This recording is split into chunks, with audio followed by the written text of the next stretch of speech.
in duality or polarity, that kind of drives the brain into higher states of arousal and further away from true change.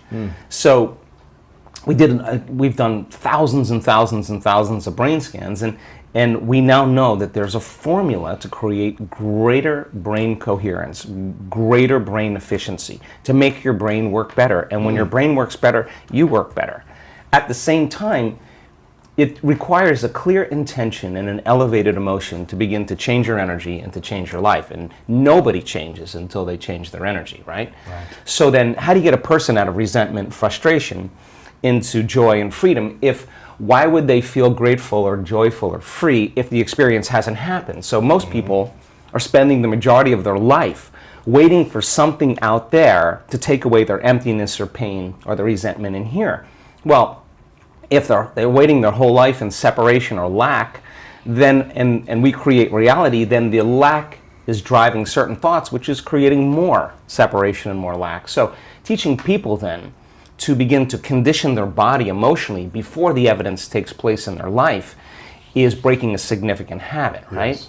So instead of living by cause and effect, now we're beginning to cause and effect. So the moment you start feeling whole and grateful, we now know your healing will begin at that moment. Yes. The moment you start feeling worthy and abundant, your wealth is coming. You're generating a certain amount of energy, a certain amount of wealth. And so how does someone feel worthy, though, if they've always been told they're not worth it? Yeah, well, so or that's the story they tell themselves. Yeah. Like, I'm not worth it because Yeah. she didn't say yes when I asked her on a date. Right.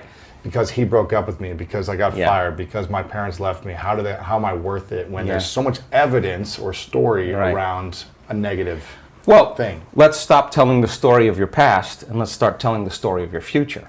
And people who aren't defined by a vision of the future, for the most part, are left with memories of the past.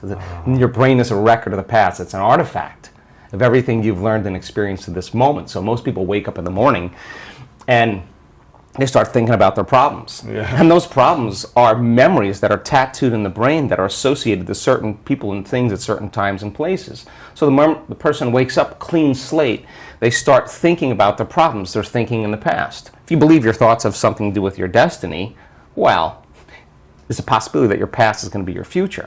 Every one of those problems has an emotion associated with it. So then the moment you start recalling the problem, you start feeling unhappy.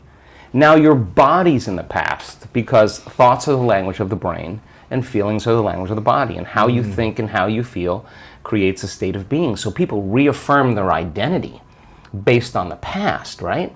And it turns out that the redundancy of doing that, conditioning only requires an image and an emotion.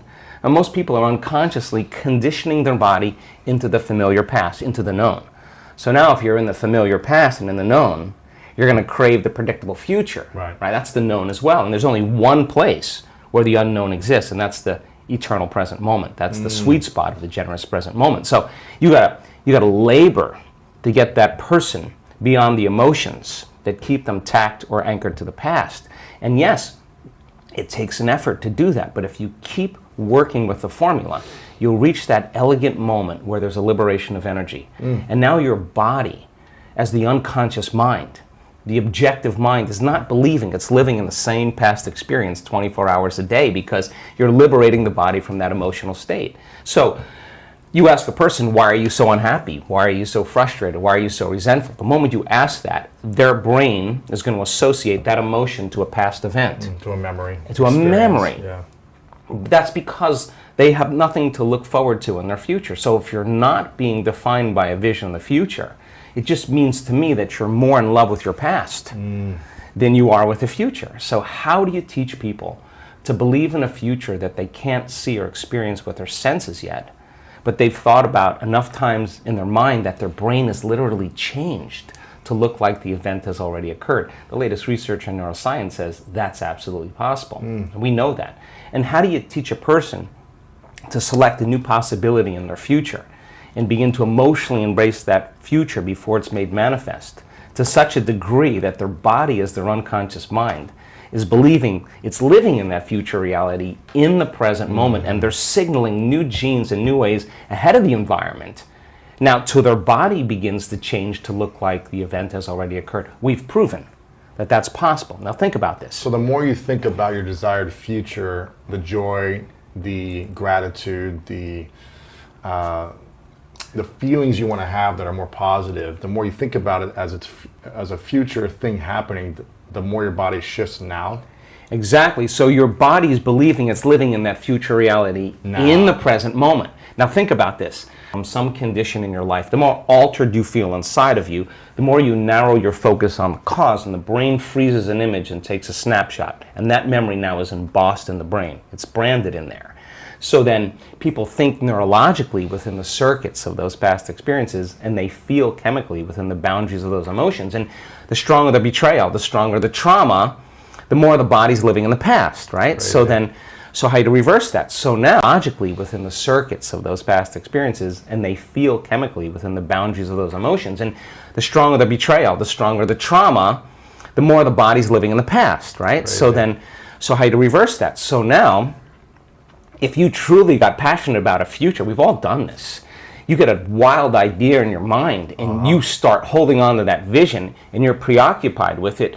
All of a sudden, the thought in your mind becomes the experience, and you start feeling the energy of the future. Yeah. Now, the stronger the emotion you feel from that vision, the more you're going to pay attention to the picture in your mind, and now you're remembering your future. And vice versa, the stronger you pay attention to the feeling of the past pain, you're going to create the pain in this moment. Exactly. So it requires a coherent brain, and we now know that there's a formula for that, and we've got beautiful research to show that people can do it. They just have to practice.